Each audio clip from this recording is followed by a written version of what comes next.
Hello, everyone. Happy New Year, and welcome to the first New York Product Meetup of 2021. I'm Seanita Tolliver, one of the organizers of the New York Product Conference and Meetup. I'll be the host for this Fireside Chat. Happy to be here with you and happy to welcome our guest today, Ken Sandy. So Ken Sandy is a senior tech product management executive with over 20 years of product experience.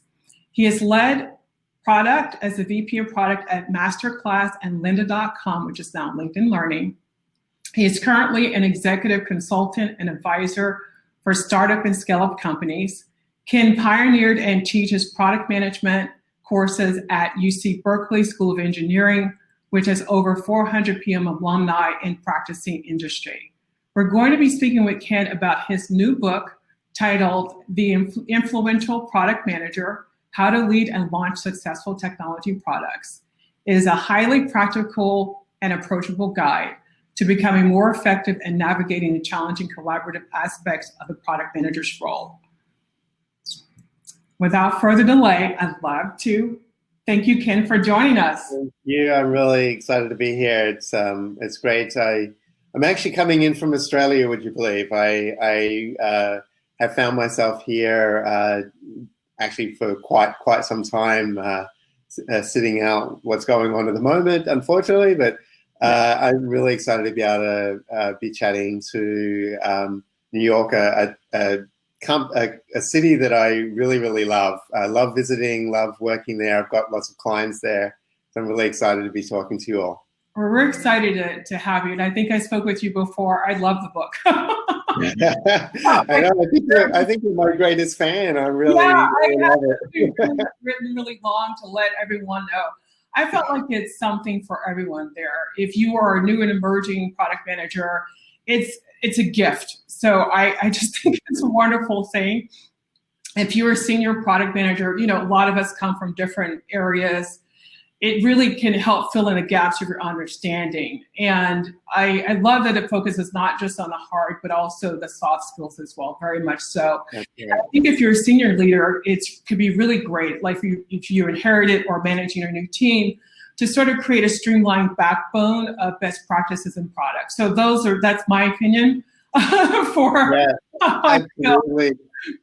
I mean, the book is intended to be something that you can be, say, an aspiring product manager wanting to kind of understand a little bit more of the secret sauce of product management. It's perfect for, in my opinion, it's perfect for a product manager who's maybe been in industry for a while and still learning kind of the ins and outs of the role and actually getting specific on, this situation has come up, what can I do about it? So it's kind of a good reference guide. And then I'm getting lots of feedback that it's actually a great tool for managers of product management teams to give their teams and say, look, here's a way of kind of coaching yourself to take the burden off the managers from having to teach these trickier skills. Like, you can't just see it in practice, like following a tool or a technique. You've actually got to see this in practice and kind of understand kind of the dynamics of stakeholder management and kind of what influence really means day to day. So I think it seems to be doing well with all those different audiences. So I'm thrilled. Yeah, I think it would save a lot of time and a lot of pain just having this at your side. It really is very practical, very easy to follow, and immediately you can use it immediately. That's what I loved about it. In the book, you spoke about the 4 mindsets of an influential product manager, and you said that employing them in various contexts can help you generate superior results. So whether product results, helping you motivate a team, or identifying and mitigating risk. You know, rather than giving everything away, but could you share with us a few of the mindsets, or however deep you'd like to go into it? And when would you choose one versus the other? Absolutely. And I think this is an important sort of framework by which you can kind of hang almost all of the rest of what being an influential product manager actually means. This is why it's chapter 1. So essentially, and I think it's important to go, not a ton of detail, but to really get an understanding of it. we all have certain ways that we inherently approach our work. I'll call them our go-to strengths. Mm-hmm. Some of us like to think really big, but are scant on details. Others like to go deep into data. Others love to really push on assumptions and poke holes in things.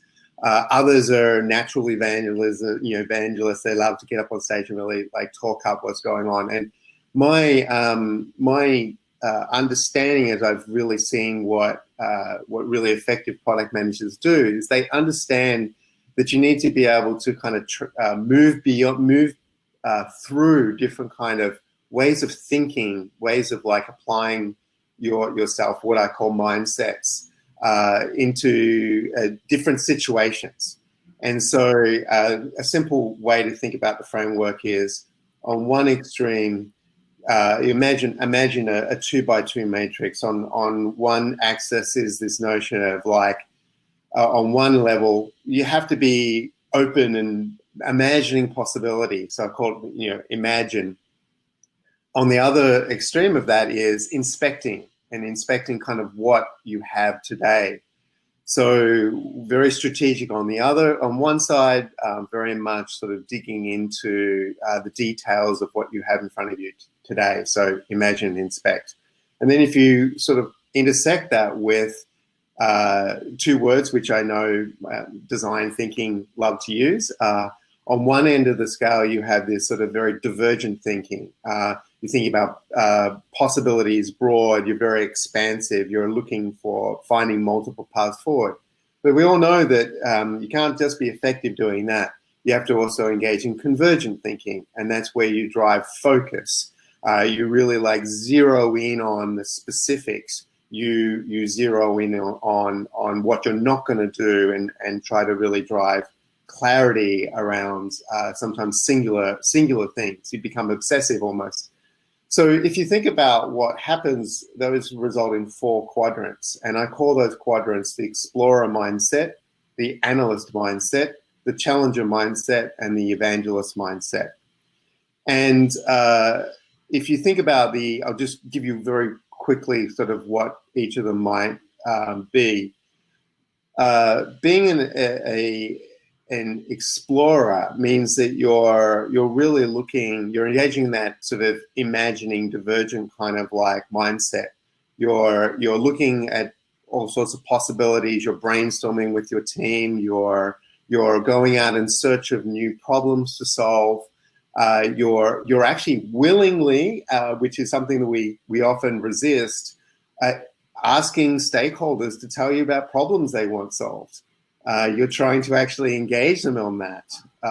In particular, you're tapping into the creativity of your team. Now, in the analyst mindset, this is where you're in this sort of divergent inspection kind of mode, and that is where you're talking to customers and really sort of understanding the details. You have this inquisitive intellectual curiosity, almost like kind of your bulldog. You will not let go of like trying to get to the bottom of what's going on. You're getting lots of data in your inbox. You're not just looking at the metrics that you've already, the top line metrics.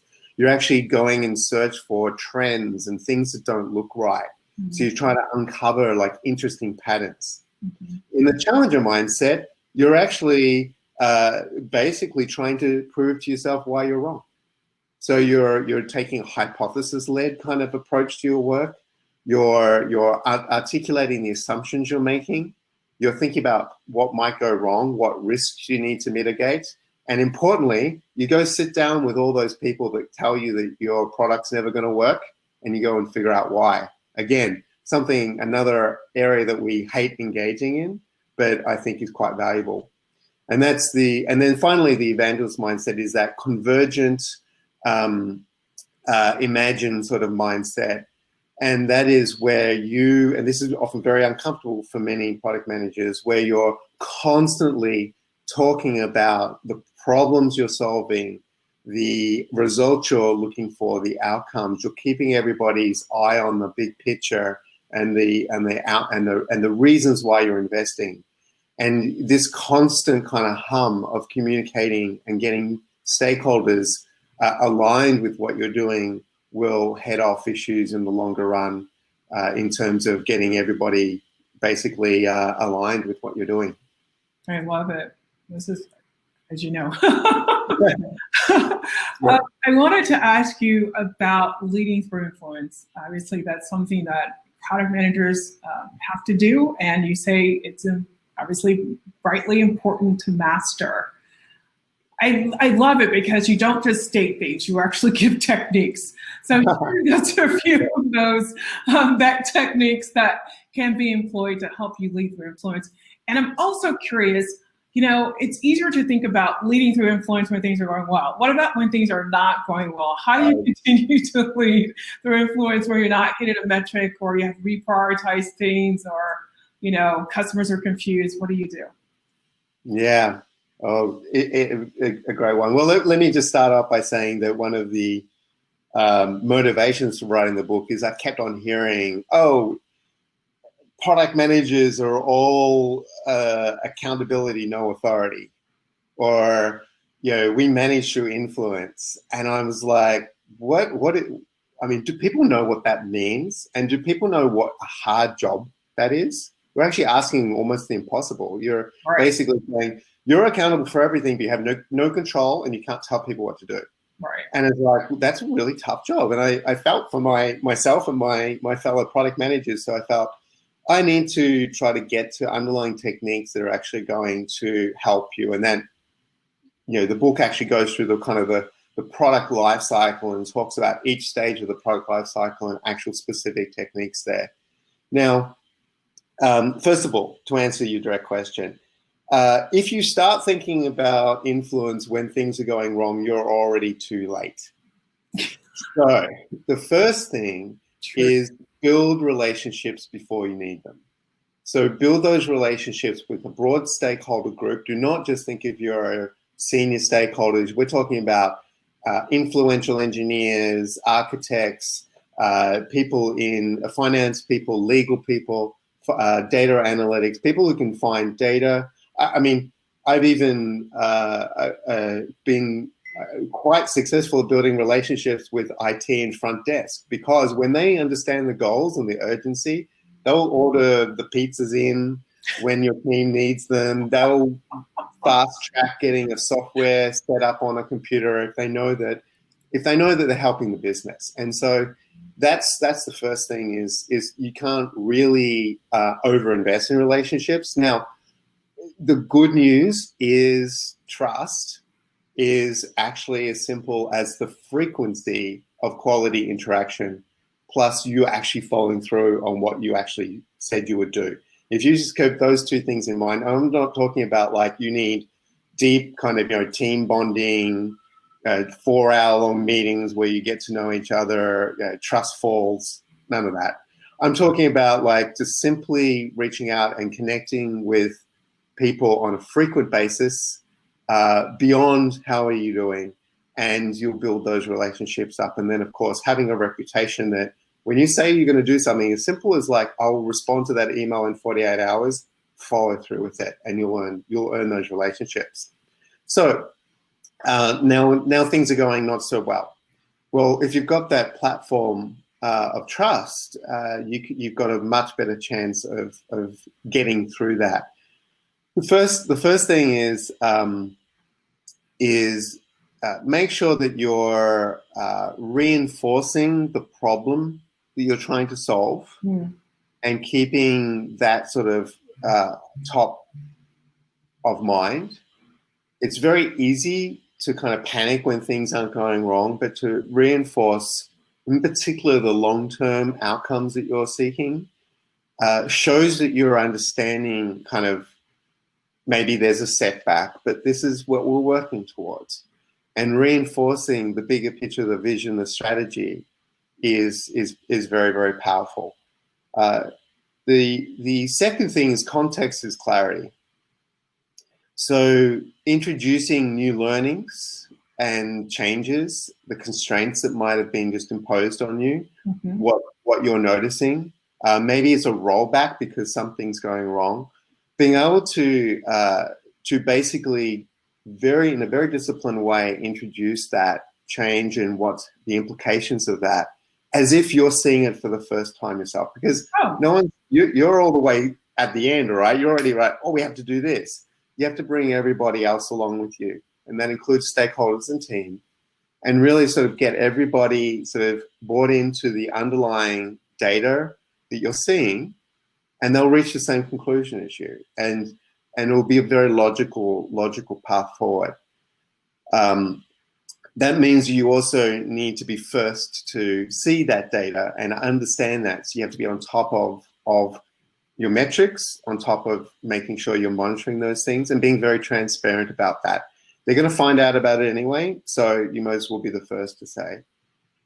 The next thing I'll say is to be very, very clear and concise in kind of what's happening, and come with options and recommendations. So explaining the problem is one thing, but saying this is what I'm going to do about it actually has several benefits. The first is that you will have a default solution that if a decision is not made, at least you have a path forward. So here's my recommendation. This is what we're going to do. If a decision can't be made, here's how we're going to start tackling it. As well as, and you've empowered yourself and kept yourself unblocked, as well as laying out options that others can influence. And so now you're directing their efforts to be very useful around perhaps providing greater insights or some more ideas, and inviting them to be part of the problem solving, as opposed to kind of losing their head or punishing you for something that's not going so right.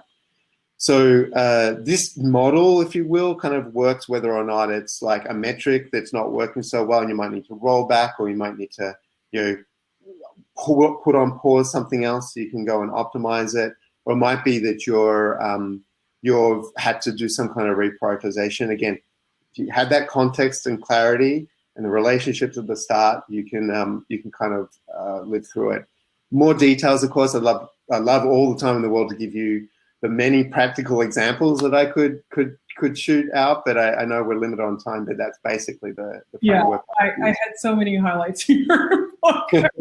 It's just like after a while, it's like, okay, it's just absorb everything.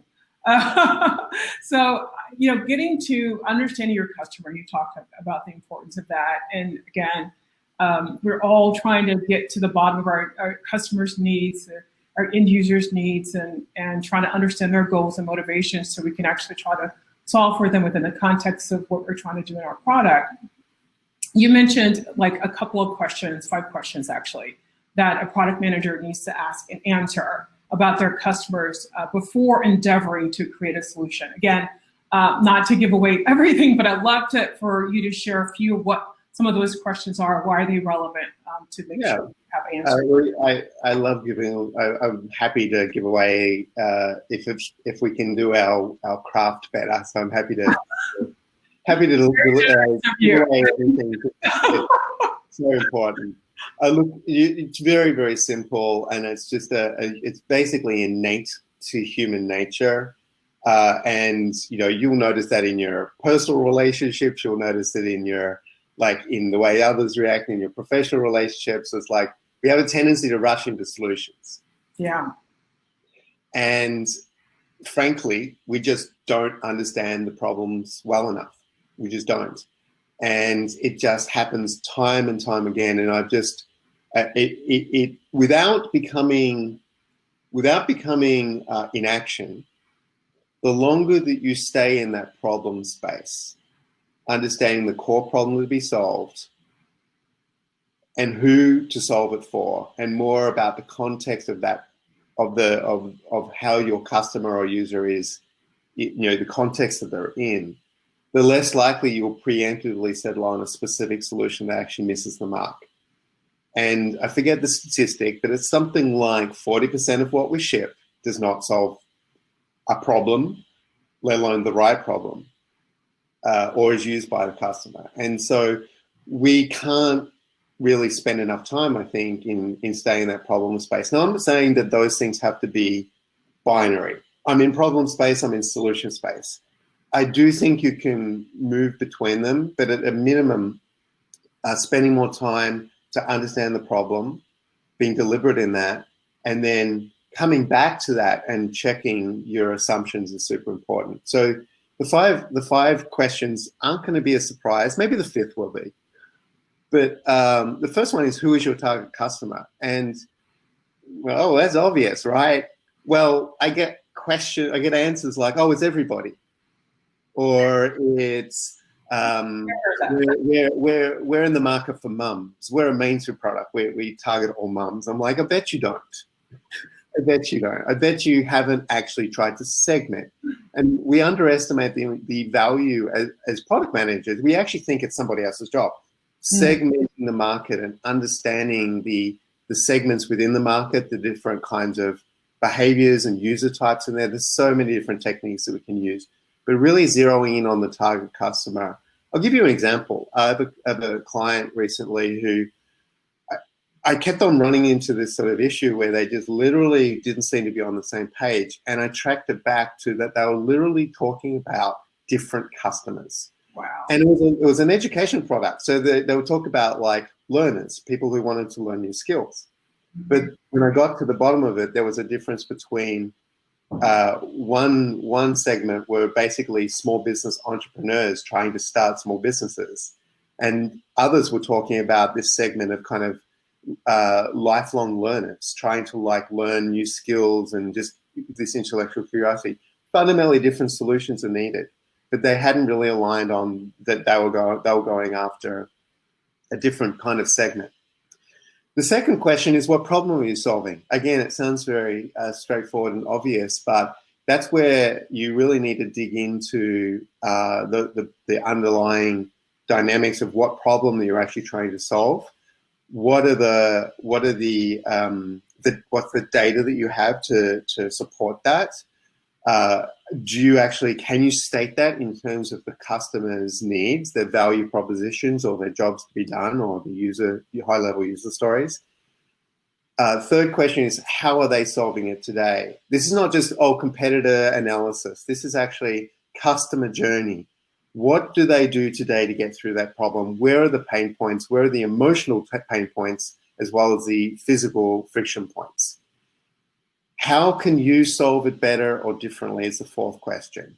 Now, this is starting to get a little bit into solution space, but like if you can see in the customer journey a particular pain point and you think, I can make that a happy experience instead of a sad experience, right. That's an example of you targeting something that you can do differently. It's incredibly focusing when you can identify that, because now you can put most of your investment in really targeting that part of the journey and doing a dramatically better than anyone else. It means you don't need to like have complete parity everywhere else. You can really focus on that. And then the last one is the get out of jail free card, because I always get told, yep, it's all very well, but I don't have 6 weeks to figure this out. I don't have a customer insights department behind me to figure this out, right? But that's okay. You use the best information you have to define those first four, and then you're very, very explicit about what assumptions you're making and what risks you have, and you document them. You identify which ones, if you are wrong, are high impact and high probability, and that actually starts fitting into your roadmap or your validation of discovery. These become like the triggers to say, I need to mitigate that risk, or I need to test that assumption. And so it becomes your research plan. These are the things I need to learn over the next year. So now this thing becomes kind of a living kind of document, if you will, right, where you can refresh it as you learn and start eliminating those assumptions and risks. And they're the 5 questions. I can see, though, how if you start at the wrong, if you're really not focusing or really getting the customer kind of diving into who your target customer is, you could end up like it's like a diverging experience where you're like nowhere near where you need nowhere to. Nowhere near. Building, misunderstanding. Yeah, exactly. I think that's why it's the first question, and it's the one that people look at me and go like, duh, like that's the dumbest question.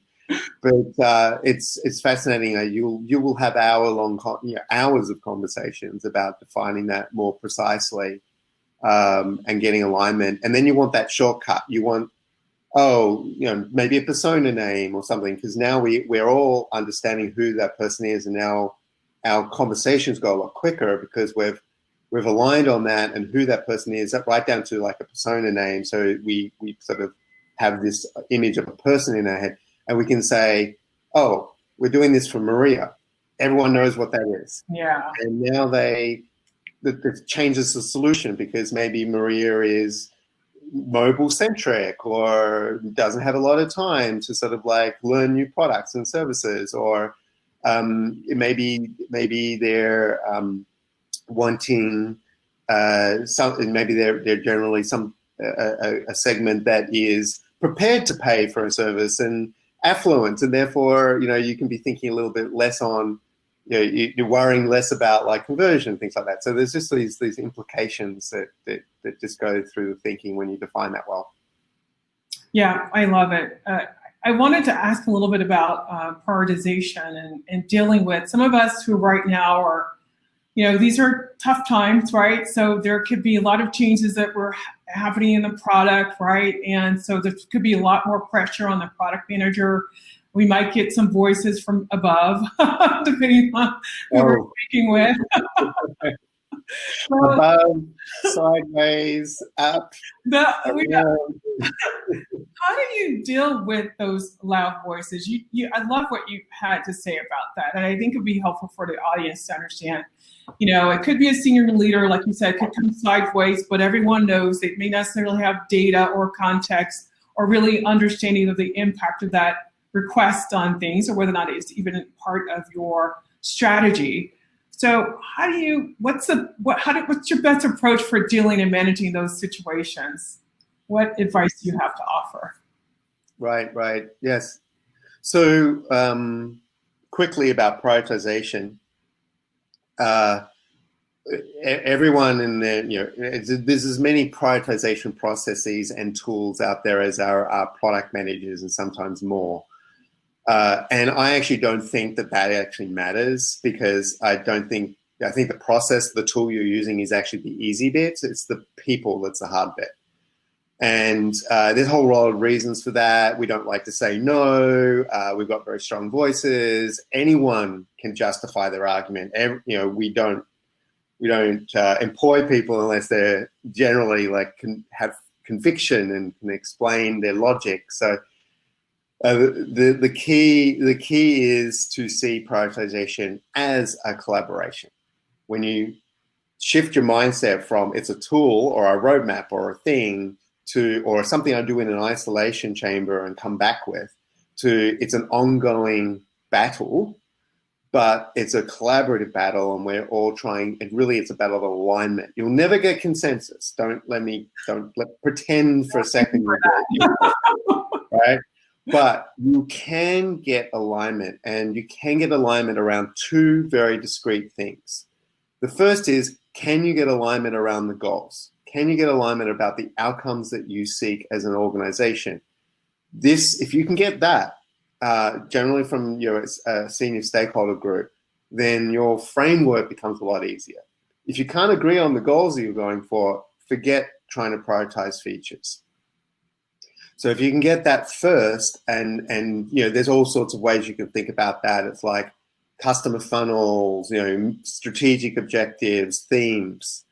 You can weight them. You can say, I want 30% of my resources on sort of driving greater conversion, and 30% on improving our retention and overall customer satisfaction. So you can kind of get those conversations going. But if you can get some alignment there, you're in a great place. And then once you have that, you use that to evaluate very objectively individual features. And if everyone understands the process by which you're doing it and the goals that they have to stand up against, you have a better chance of getting some alignment.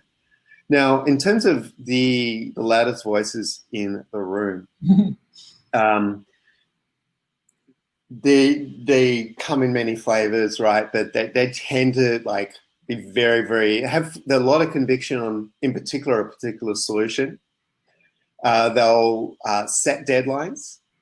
Sometimes they'll set deadlines and scope and resources, and you're stuck.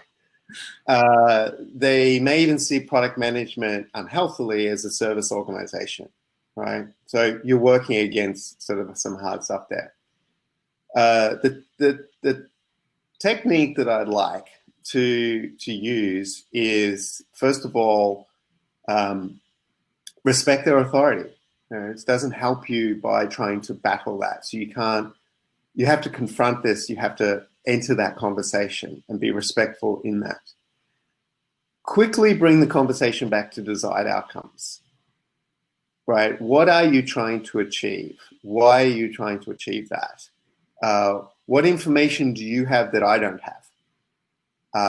You can ask kind of, these sort of 5 whys, like try to sort of pull it back into, can I get to the root cause of what you're trying to understand?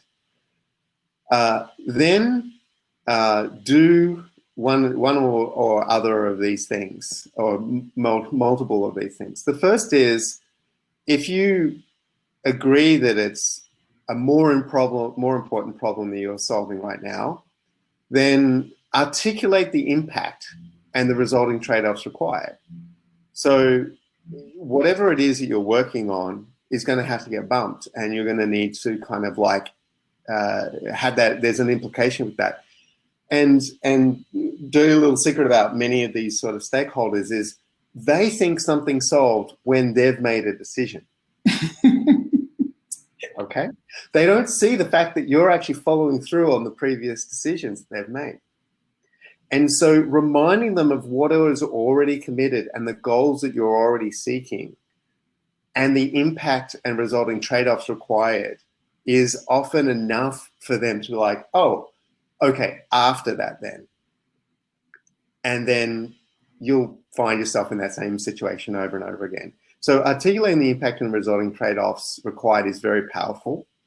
And showing them, particularly if you have an artifact like, I had one particular difficult stakeholder that when he saw every single engineer and design person literally allocated to things, it was like, oh yes, there's no more capacity, right? They would engage at that level. Very frustrating, but they could see very quickly the impact.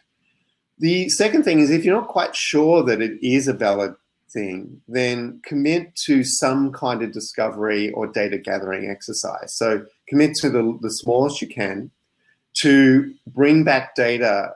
These people will respond to data. And they will respect the fact that usually they'll respect the fact that you're trying to understand more about it. They may resist because there may be a sense of urgency, or I already know the answer. But if you can commit to that, then it'll help a lot. Here's actually a quote you might like to use for this sort of stakeholder. I can see this is important to you. Help me understand the underlying data and drivers that have led you to this conclusion so I can efficiently guide the team. That's good. Okay. You're not saying, I disagree with you. I just need to know so I can help you be successful here. And they will usually talk through that, and that's when you get to frame and ask them many more questions and help them lead to an outcome of like, oh, maybe we should just do some more data gathering exercise, or maybe we should delay this because there's all these impacts, or maybe you're right, and thank you for the data. I now have that, and I can provide that context to the team. I love it. That's great, because I think it validates them, lets you know that's important, and you have a plan of action moving forward, but you're not really committing to it. You're committing to exploring it or further, but not necessarily to that particular solution. That's right. And you're really conveying that you're trying to empower yourself to be able to help the team deliver on what is being asked, and you may obviously end up not doing that, but like getting that context allows you to, or conveys to them that you're taking it seriously, but you need to know everything they need to know if you're going to be effective. It's kind of the message, and that's very powerful. Yeah, this is great. I wanted to ask a little bit about the discovering and validating customers' needs. At one point, there was this sort of like, you build it and you put it out there and you see what they say. And then there's on the other side, you could be doing a lot of discovery and validation right before you come up with something. Tell us a little bit about like what we can think about for new products. How much discovery and validation would you recommend doing, or is there some sort of framework or tip or advice that you can provide around that versus getting something built and quickly out the door? Yeah, it's such an interesting question because I think at some level, not to be critical, but I think at some level it misses the point of discovery. Mm-hmm. And that is that building something quickly and seeing how customers respond to it is a form of discovery. It's perfectly valid. Discovery is actually not a phase. It's not like I do my discovery and I then move into this. Although, companies sometimes think of it in that way, but really it's a constant and never-ending journey. Mm-hmm. We make the mistake that we think that we're done with discovery. Oh, we've done our discovery, we're valid, we're going to be fine. It's a constant thing that actually needs to sort of be done, and that you can do lightweight, and I'm a big advocate for lightweight discovery and validation because we don't have a lot of time, but you can test things all through the life cycle, from a sketch or an idea or just talk to customers all the way through to we've actually launched something and it's in market. I still need to be in that mode of validation. And I have this little tool that I picked up somewhere. It's not mine, but called a confidence meter. And like the confidence meter is used for rice scoring is like you're 0.01% when like you have the stakeholder telling you the solution. You're still not even at 70% confident when you have a product in market and actually being used. You're not even confident then. So the reality is that discovery and validation has to happen continuously, in my opinion. Yeah. And so therefore, getting something to market happens eventually. Better to do it as quickly as you can without it. I don't actually like minimum viable products and all that terminology, but basically you need to deliver something to market that users can truly use. A poor product is not going to tell you anything. And at that point, it's still helpful to be saying, I still only have a hypothesis that this is actually going to solve your problem. So I should be very deliberate and say, I've got something new in market. I'm actually still in testing and validation mode. That doesn't mean I can't release that to a number of people. It doesn't mean that I can't start earning revenue from it. But I have to be saying to myself, is this being adopted? Is this actually solving the problem? Is there ways of improving it? And so that's kind of this background that goes through all parts of the life cycle. And if you skip validation, you're basically, discovery and validation, you're focusing in and of that. You're going to miss something, and it'll come back in your metrics later. So make it a part of your cycle, your process.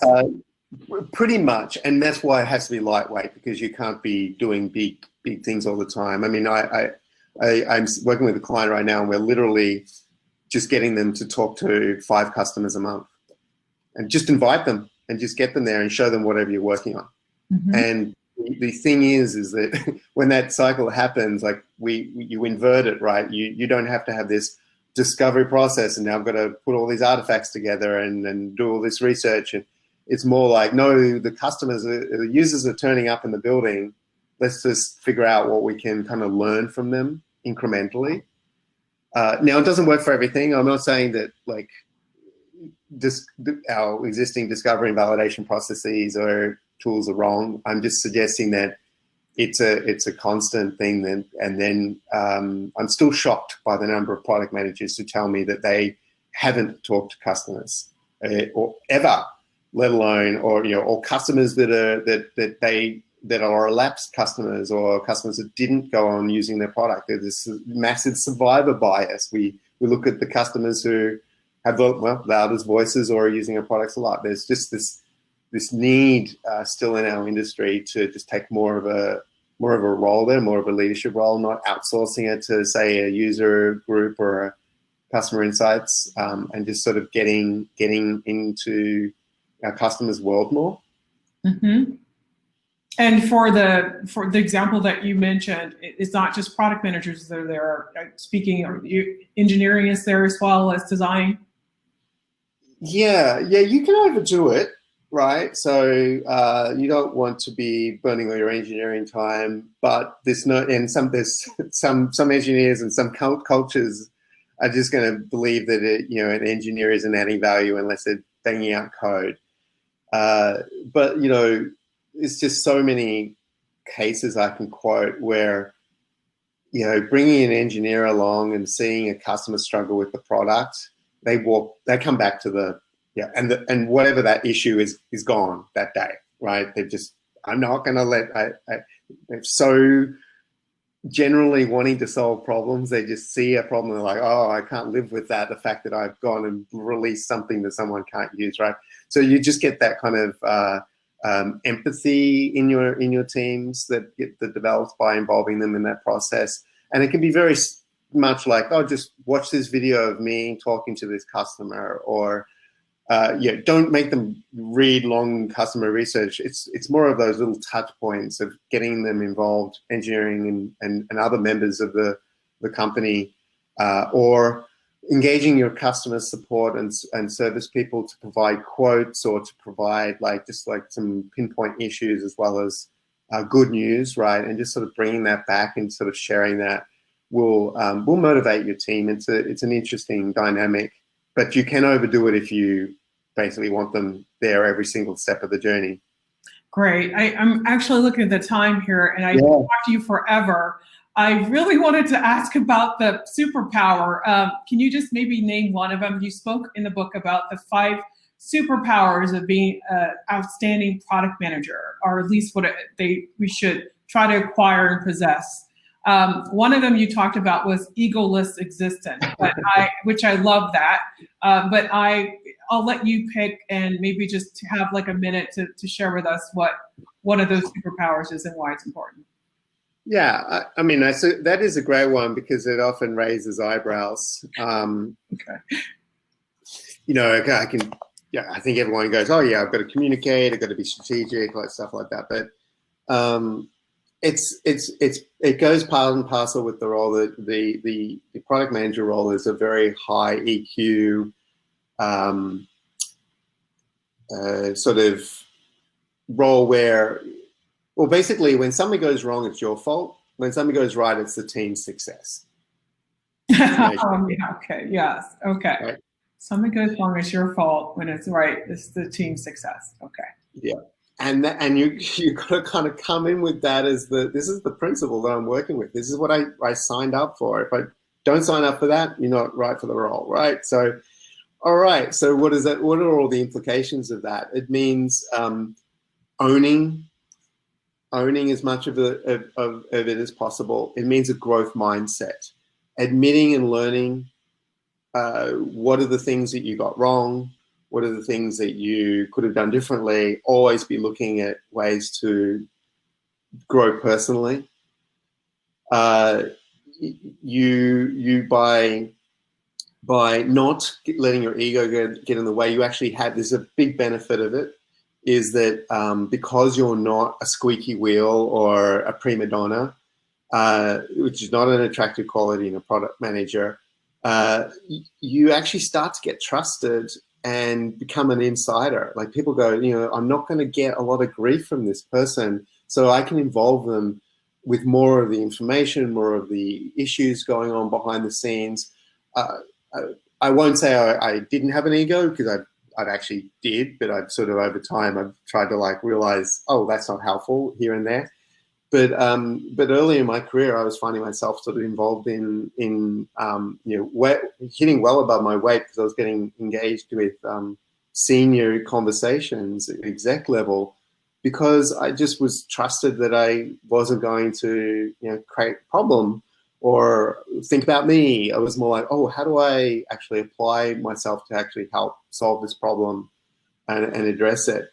It also requires a willingness to embrace and leverage the strength of others. And this is where I know you have a problem with this if I'm seeing a lot of defensiveness, or I can do this, I don't need to go talk to that person. So a willingness to kind of I understand that others might be better at something than you, and going and seeking help, or actually even delegating sort of to them those sorts of things. So that's kind of what I mean. It requires maturity, self-confidence. Look, product managers and imposter syndrome are like synonymous. So it's okay. We all feel that. Be confident, have humility, seek out personal feedback, constantly looking for ways to improve, and sort of avoiding your defensiveness triggers, and just really coming back to I'm doing this job for the customer, and that's the legacy I want to leave behind, and I can leave my ego at the door. That's kind of what I mean by all of that. Along with, and it leads to a resilience to change as well when you can do that, because a lot can wash over you because you're constantly like, yeah, I'm doing it because of these reasons, and you can kind of deal with a lot. Yeah, I love that. I can't remember where you put in the book, but you said your priorities or how you should think the customer, then the team, and then yourself. Yeah, there's four, like the customer, team, company, or it may actually be, customer, company, team, self. Yeah, that's I have to say, just from my perspective, I've kind of gone back and forth, but that's one of the, I didn't realize how much of an ego, you can have until you actually realize you're in a situation where you need to really work and you need to make everyone successful, right? You need to, so that is really kind of a key of what it means to be a great product manager. Yeah, it can be thankless sometimes. Yeah. But that is powerful. That's also a very important framework for that. Those first two, I often find, is a real battle, because often you're doing something because the business wants it, and in the back of your head, you're like, it's not really the right thing for the customer. And that's when that is when you become a little bit more rigid, and you want to like stick in your heels a little bit. Doesn't mean you be so inflexible that you only do things if the customer loves it. But when businesses start doing things just purely because of the business and not thinking, and sometimes it's the wrong thing for the customer, that's when you want to speak up about the priorities and why those might be reversed. But then obviously checking your self-interest at the door is important. I love it. Thank you, Ken. No worries. We talk all day, but I really I so enjoy speaking with you. Okay, hope everyone is. We have a question. Someone asked your favorite resource on good business strategy. My favorite resource on good business strategy. Yeah, it's an interesting one. Folks are asking a lot of different example resources, good strategy / bad strategy, strategery, blue ocean strategy. Got it. So I'll start by saying I have some resources on the website influentialpm.com. So there's some resources there that you're welcome to check out. And among them are kind of like reading lists and some tools and things. This is always an interesting question, because I actually struggle to answer it, because I absorb information, I think, a little bit differently, in that I tend to I tend to read a lot of little things and like get little snippets from a very broad range of opinion and perspectives. And I don't actually think any one business strategy guide is the right one or the right one for all situations and things like that. And I have a problem in that I think let me speak strategy in particular. I think we've had a problem in that we don't know what it is, and we often think it's something bigger than it needs to be. Mm. And we kind of and we think it has to be all this brilliant new thinking. And really, again, and you can check out, if you wish, on my website, I have a strategy presentation. There's slides as well as actually, me going through the presentation. And I think I know my thesis is that we don't do strategy just like we don't do discovery, because we make it harder than it needs to be. And so I would suggest that my collection of like looking at all these different resources over time, applying it in a real world situation, is that generally it comes down to again, collaboration and clarity around what problem we're trying to solve, who for, what outcomes are we trying to drive, and then breaking that down into kind of, all right, what are the milestones to get there? What are the end states? So those sorts of tools I found more effective. So I'm happy if people want to email me their favorite ones. I would love to see what they say, and I can tell you if I've seen it, and if I've got any opinion on it, good or bad. Awesome. And they can ask you later too in the sessions. Yeah, yeah, absolutely. Yeah, I will just, I think I've already said this before, but that influentialpm.com, those resources are great. So they're just wonderful. Okay, so another question. When you say talk to customers, if you have a lot of different types of customers, how do you decide which customer to focus your attention on versus others not so much? Yeah, yeah.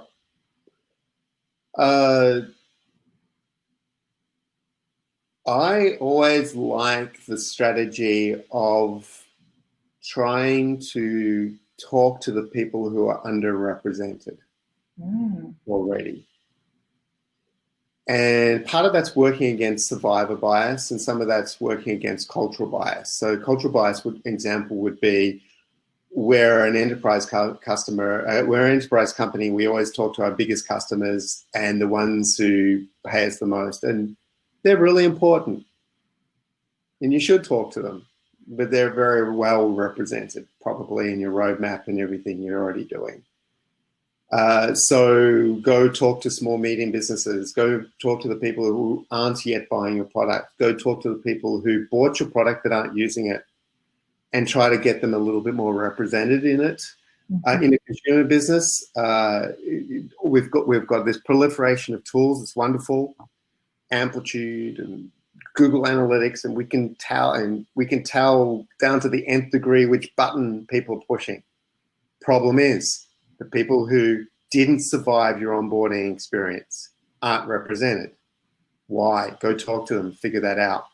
Qualitative research is such a great way. It's not a great way at scale to detect problems. It's a great way of understanding, when you detect a problem, to understand what the root cause might be.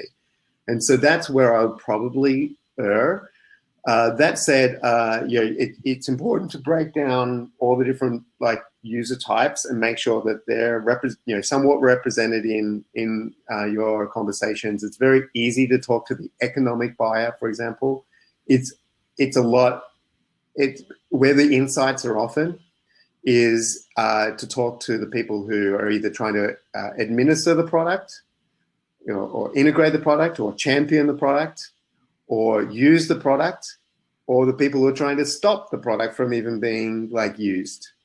Trying to talk to those people, you'll get a lot of really good insights. By the way, the people who trying to stop, great example is you've not invested enough in a smooth integration, and so their IT departments are saying, "Wow, this is really hard to get up and running." or your CIO, their CIO is looking at it and like going, security risks, right? So it's those sorts of things. You need to think about the whole decision-making unit and make sure you're trying to figure out what issues and barriers there are for friction, and then even better is what value proposition can you offer each of those, and that's where you'll get a lot of insights. Consumer, same thing. It's very easy to talk to, like K-12 products that I work on sometimes. Very easy to talk to maybe the teacher or the parent, but thinking about like the school district who don't want, sometimes it feels like their whole job is to stop innovation in schools. And you're like, why? Yeah. And it's very, very obvious. They don't want budget runaways. They don't want proliferation of tools. They want consistency. They want equality. They want the data. So you start actually understanding like these other users, and you're like, oh, I need to think about my product very differently.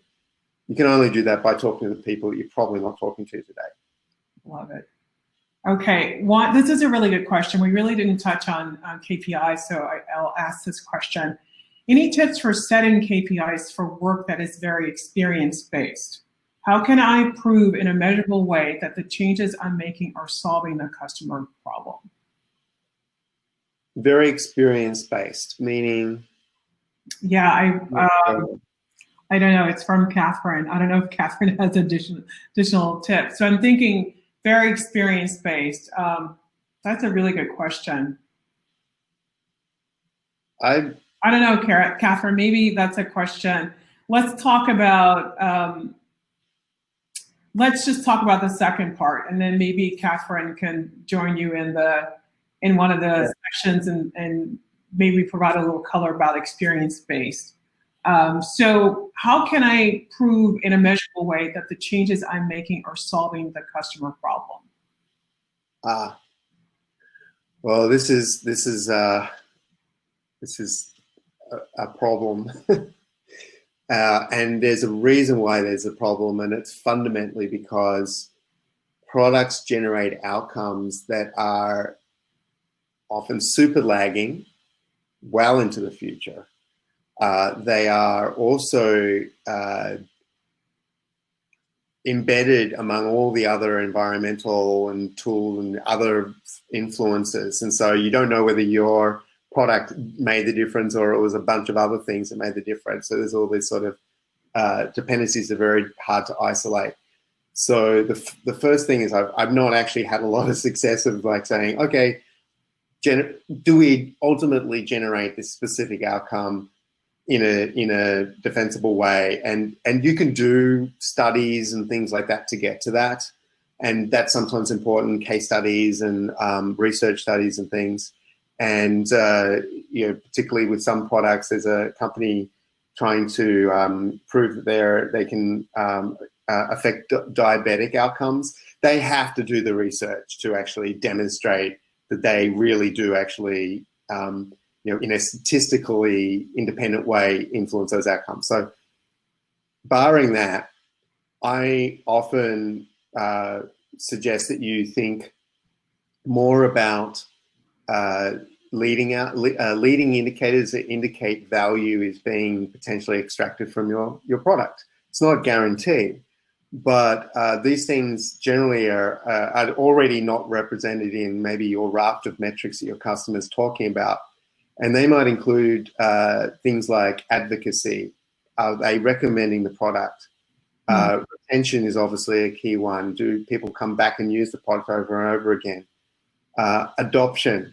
Are they when introduced to the product, how many actually get to a first point of value that they actually can truly say that they've adopted the product? Obviously, we've talked about customer satisfaction in the past. There's all sorts of things there. But thinking about your customer relationship and the kind of a funnel or a flywheel, it depends on what kind of way you think about that, drawing more attention to the stages that you're trying to move customers through, and what are the kind of behaviors that you're expecting to see at each level. They're the things to pinpoint, and you will have I think they're measurable. They tend to be leading indicators, and they're good indicators that you're actually delivering value. and changing behaviors of the customer and ultimately delivering outcomes. I can go whole time sort of giving you examples of that, but they're the sorts of things to look at to kind of make the trade-off between purely just focusing on, say, conversion rate or revenue. And then the final statement is, in terms of a really great financial-based metric to sort of align yourself with, rather than looking purely at, say, revenue, I really like, I'm 10 years ago, companies weren't using this enough, but I'm seeing a lot more of it, and that's really understanding lifetime value.